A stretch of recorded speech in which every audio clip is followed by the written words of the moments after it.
ఇటీవలే వైఎస్ఆర్ కాంగ్రెస్ పార్టీకి రాజీనామా చేసిన టీమిండియా మాజీ క్రికెటర్ అంబటి తిరుపతి రాయుడు మంగళగిరి జనసేన పార్టీ ఆఫీస్కి వెళ్లారు.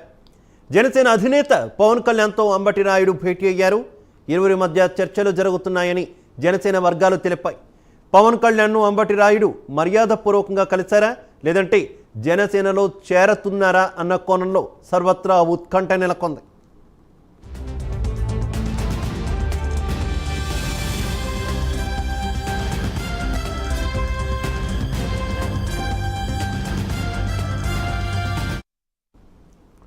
డిసెంబర్ 28న అంబటి రాయుడు వైసీపీలో అధికారికంగా చేరారు. 4 రోజుల క్రితం అంబటి రాయుడు వైసీపీకి రాజీనామా చేశారు. ఎందుకు రాజీనామా చేశారన్నది చెప్పలేదు. కానీ 2 రోజుల తర్వాత రాజీనామాకు గల కారణాలపై ట్వీట్ చేశారు. దుబాయ్లో జరిగే IL T20 టోర్నీలో ముంబై ఇండియన్స్ తరపున ఆడుతున్నానని అంబటి రాయుడు తెలిపారు. ఇక ప్రొఫెషనల్ టోర్నీలో ఆడేటప్పుడు రాజకీయాలు పార్టీలతో సంబంధం ఉండకూడదు కాబట్టి రాజకీయాలకు కొంతకాలం పాటు దూరంగా ఉంటానని అంబటి రాయుడు తెలిపారు. ఇక ఇదే విషయానికి సంబంధించి మరింత సమాచారం మా కరెస్పాండెంట్ రవికృష్ణ అందిస్తారు. రవికృష్ణ, అంబటి రాయుడు జనసేన అధినేత పవన్ కళ్యాణ్తో భేటీ అయినట్టు తెలుస్తుంది. డీటెయిల్స్ ఏంటి? శివ, ఏపీ రాజకీయాల్లో కీలక పరిణామాలు అయితే చోటు చేసుకుని చెప్పవచ్చు. ముఖ్యంగా కూడా వైసీపీకి ఇది పెద్ద దెబ్బగా కూడా చెప్పుకోవచ్చు. ముఖ్యంగా అంటే ఏదైతే అంబటి రాయుడు ప్రముఖ క్రికెటర్, అదే ఒక ప్రముఖమైనటువంటి వ్యక్తి, దేశవ్యాప్తంగా కూడా ఎంతోమంది అభిమానులు ఉన్నటువంటి వ్యక్తి ఎవరైతే అంబటి రాయుడు ఉన్నారో, అంబటి రాయుడు వైసీపీ పార్టీలోంచి ఆయన నిష్క్రమించడం అనేది జరిగింది. ఆ తర్వాత ఆయన చెప్తుంది ఏంటంటే, నేను దుబాయ్లో ఉన్నటువంటి T20 మ్యాచెస్ ఏవైతే ఉన్నాయో దానికోసం పార్టీ నుంచి వెళ్ళాను అని.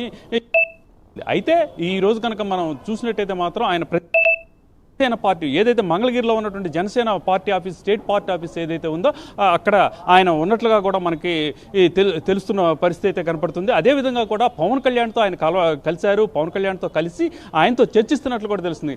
ఒక 45 మినిట్స్ నుంచి కూడా వాళ్ళిద్దరి మధ్య చర్చ అనేది నడుస్తున్నట్లుగా కూడా తెలుస్తున్న పరిస్థితి అయితే కనపడుతుంది. అంటే భవిష్యత్తులో ఆయన పార్టీలోకి ఏదైతే వైసీపీ పార్టీ నుంచి బయటికి రావడం జరిగిన వెంటనే కూడా ఆయన రాజకీయాల్లో ఉండను అని అయితే చెప్పడం జరిగింది. కానీ ఆ పరిణామాలు, ఆయన చెప్పిన విషయాలు ఏవి కూడా పరిగణలోకి తీసుకోవాల్సిన అవసరం అయితే కనపడలేదు. ఎందుకంటే ముఖ్యంగా కూడా ఆయన జనసేన పార్టీలో టచ్లో ఉన్నాడు అని చెప్పి ఆ రోజు నుంచి కూడా వార్తలు అయితే వెల్లువెత్తున్న పరిస్థితి. అయితే దీన్ని కూడా పెద్దగా కూడా సీరియస్గా కూడా ఎవరో తీసుకోలేదు. ఆయన జనసేన పార్టీలో కాదు, కేవలం కూడా IPLకి సంబంధించి ఏదైతే ఈ ప్రైమ్ లీగ్ మ్యాచెస్ ఏవైతే ఉన్నాయో, దుబాయ్లో ఉన్నటువంటి లీగ్ మ్యాచెస్ ఏవైతే ఉన్నాయో దాంట్లో ఆయన ఆడేందుకే ఈ పార్టీ నుంచి వెళ్ళిపోయాడనేటువంటి ఒక ఫీల్ ఇవ్వడానికి కోసం అని చెప్పి ఆయన ట్విట్టర్ కూడా చేయడం జరిగింది. ఈ నేపథ్యంలోనే పూర్తి స్థాయిలో కూడా ఆయన రాజకీయాలకి దూరంగా ఉంటారు అని ప్రతి వాళ్ళు కూడా భావించిన పరిస్థితి. కానీ ఉన్నట్టుండి కూడా ఆయన జనసేనకి సంబంధించిన నాయకులతో పూర్తి స్థాయిలో కూడా గతంలోంచి టచ్లో ఉన్నారా, లేకపోతే ఎప్పుడైతే ఆయన వైసీపీ పార్టీ వీడిన తర్వాత వాళ్ళ టచ్లోకి వెళ్ళారా అనే దాని మీద ఒక క్లారిటీ అయితే రావాల్సింది. ఎప్పుడైతే అంబటి రాయుడు వైఎస్ఆర్ కాంగ్రెస్ పార్టీలో జాయిన్ అయ్యారో అప్పటి నుంచి కూడా ఆయన గుంటూరు స్థానాన్ని ఆయనకు కేటాయిస్తారంటూ కూడా వార్తలు వచ్చాయి. కానీ తాను ఆశించినటువంటి గుంటూరు MP స్థానం తనకు కేటాయించే అవకాశం లేకపోవడం వల్లే, అంటే ఎక్స్ వేదికగా ఆయన ఎన్ని కారణాలు చెప్పినా కూడా ప్రాథమికంగా వెనకాల ఉన్నటువంటి కారణం ఇదే. అందుకే ఆ పార్టీని వీడారంటూ కూడా వార్తలు వచ్చాయి. ప్రస్తుతం ఆయన జనసేన పార్టీ అధినేత పవన్ కళ్యాణ్తో భేటీ అయిన నేపథ్యంలో ఏంటి, జనసేన పార్టీ నుంచి ఏమైనా గుంటూరు టికెట్ ఆయన ఆశిస్తున్నారనుకోవాలా? ఒకవేళ ఆశిస్తే గనక ఆ గుంటూరు స్థానాన్ని TDP జనసేన ఉమ్మడి కూటమిలో ఉన్నటువంటి నేపథ్యంలో ఖచ్చితంగా కూడా జనసేనకు కేటాయించే అవకాశం ఉందని మనం అనుకోవాలి. ఎందుకంటే TDP తరపున ప్రస్తుతం గెలిచినటువంటి MP గల్లా జయదేవ్ కూడా తాను రాజకీయాలకు దూరంగా ఉండాలని డిసైడ్ అయ్యారంటూ కూడా వార్తలు వస్తున్నటువంటి సిచ్యువేషన్ కదా. ఏ రకంగా చూసుకోవచ్చు ఈ పరిణామాలన్నీ కూడా?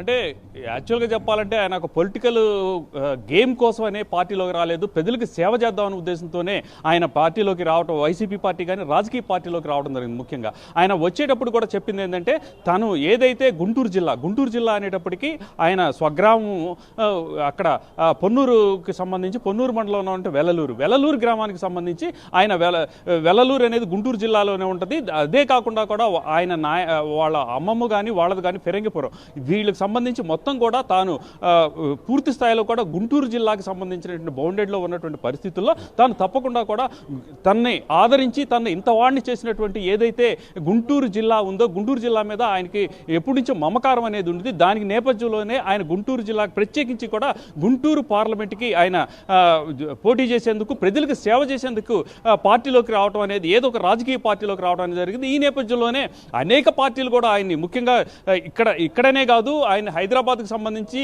అప్పుడు ఉన్నటువంటి బీఆర్ఎస్ కానీ కాంగ్రెస్ కానీ బీజేపీ కానీ అన్నీ కూడా ఆయన్ని ఆహ్వానించినట్లుగా కూడా తెలుస్తుంది. కానీ ఇవేమీ కాదనుకొని ఆయన ఇక్కడ మనకి ఏపీకి వచ్చేసి ఏపీలో తనకి ఓన్ డిస్ట్రిక్ట్ అయినటువంటి ఏదైతే గుంటూరు జిల్లా ఉందో ఆ గుంటూరు జిల్లాకే ఆయన ప్రాధాన్యత ఇవ్వడం జరిగింది. ఈ నేపథ్యంలోనే ఆయన వైసీపీకి సంబంధించిన నాయకులు టచ్లోకి వెళ్తాం కూడా జరిగింది. తర్వాత ఆయన సీఎంని ఇప్పుడు సీఎం అయినటువంటి జగన్ని కలవటం కూడా జరిగింది. కలిసిన తర్వాత ఆయన తప్పనిసరిగా కూడా పార్టీలోకి రావాలని ఆహ్వానించిన మీదట ఆయన పార్టీలోకి రావటం వైసీపీ పార్టీలోకి రాలేదు. కానీ వైసీపీకి సంబంధించినటువంటి ప్రోగ్రామ్స్ కూడా ఆయన అటెండ్ అయ్యారు. పార్టీలో అయితే జాయిన్ కాలేదు. 28న ఆయన జాయిన్ అయ్యాడా లేదా అనే దాని మీద క్లారిటీ కూడా లేదు. ఎందుకంటే ఆయన వెళ్ళినప్పుడు ఆయన విషయాలు మాట్లాడటానికి వెళ్ళినప్పుడు ఆయనకి కండువా కప్పారని చెప్పి ఆయనతో ఉన్నటువంటి కొంతమంది సన్నిహితులు చెప్పినటువంటి పరిస్థితి అయితే కనబడింది. ఈ నేపథ్యంలోనే ఆయన పూర్తిగా కూడా గుంటూరుకి సంబంధించి గుంటూరు పార్లమెంట్ ఏదైతే ఉందో గుంటూరు పార్లమెంట్ నుంచి ఆయన పోటీ చేసేందుకు సిద్ధంగా ఉన్నాడనేటువంటి సంకేతాలు అయితే పూర్తి స్థాయిలో కూడా వచ్చినటువంటి నేపథ్యం. ఆ తర్వాత మారిన పరిణామాలు అదేవిధంగా కూడా ఈ వైసీపీకి సంబంధించి పూర్తిగా కూడా వాళ్ళు కేవలం సర్వేల మీద ఆధారపడ్డారు. సర్వేల ఆధారంగానే ముఖ్యంగా కూడా సర్వేకి సంబంధించిన అంశాల్లో కూడా ఇక్కడ గుంటూరు జిల్లాకు సంబంధించి గుంటూరు పార్లమెంట్కి సంబంధించి అక్కడ నర్సాపేటకి సంబంధించినటువంటి ఎంపీ ఎవరైతే లావు శ్రీకృష్ణదేవరాయలు ఎవరైతే ఉన్నారో ఆ లావు శ్రీకృష్ణదేవరాయల్ని ఆ రోజు క్యాంప్ ఆఫీస్కి పిలిపించి ఆయన గుంటూరు నుంచి పార్లమెంట్ నుంచి పోటీ చేయమని అడగడం అనేది జరిగినటువంటి నేపథ్యంలో ఒక్కసారిగా కూడా ఆయన ఒక రకంగా చెప్పాలంటే మాత్రం చాలా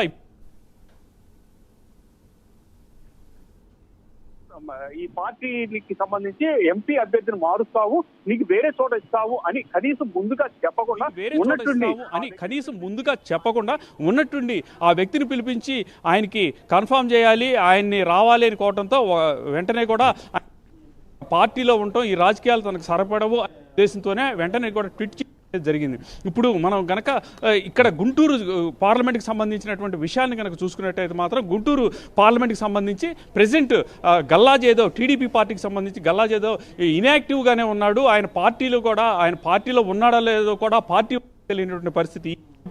పూర్తిగా కూడా టీడీపీకి సంబంధించి కొత్త క్యాండిడేట్ని తీసుకోవాల్సిన పరిస్థితి, ఎంపీ క్యాండిడేట్ని తీసుకోవాల్సిన పరిస్థితి ఉంది. ఒక రకంగా చెప్పాలంటే మాత్రం ఆయన ఖచ్చితంగా కూడా అంటే చర్చలు అయితే నడుస్తూ ఉన్నాయి. పవన్ కళ్యాణ్తో ఆయన మాట్లాడుతూ ఉన్నారు. పవన్ కళ్యాణ్ ఆయన 1-to-1 కూడా మాట్లాడుతున్న పరిస్థితి ఉంది. మీరు అన్నట్టు ఇప్పటికైతే చర్చలు అయితే నడుస్తున్నాయి. ఇఫ్ ఇన్ కేస్ కనుక అంబటి రాయుడు పార్టీలో జాయిన్ అయితే ఏ రకంగా ఉంటుంది అనుకోవచ్చు? జనసేన పార్టీకి ప్లసెస్ ఏంటి, మైనస్ ఏంటి? అంటే అంబటి రాయుడు సామాజిక వర్గ పరంగా స్థానికత పరంగా ఏ రకంగా అడ్వాంటేజ్ అవుతుందా, డిసడ్వాంటేజ్ అవుతుందా, ఏమనుకోవాలి? అంటే యాక్చువల్గా చెప్పాలంటే మాత్రం అంబటి రాయుడు పార్టీలోకి రావడం అనేది మాత్రం పార్టీకి మరింత బలాన్ని చేకూర్చే పరిస్థితి అయితే పూర్తిగా కూడా ఉంటుందని అయితే భావించాల్సిన పరిస్థితి ఉంది.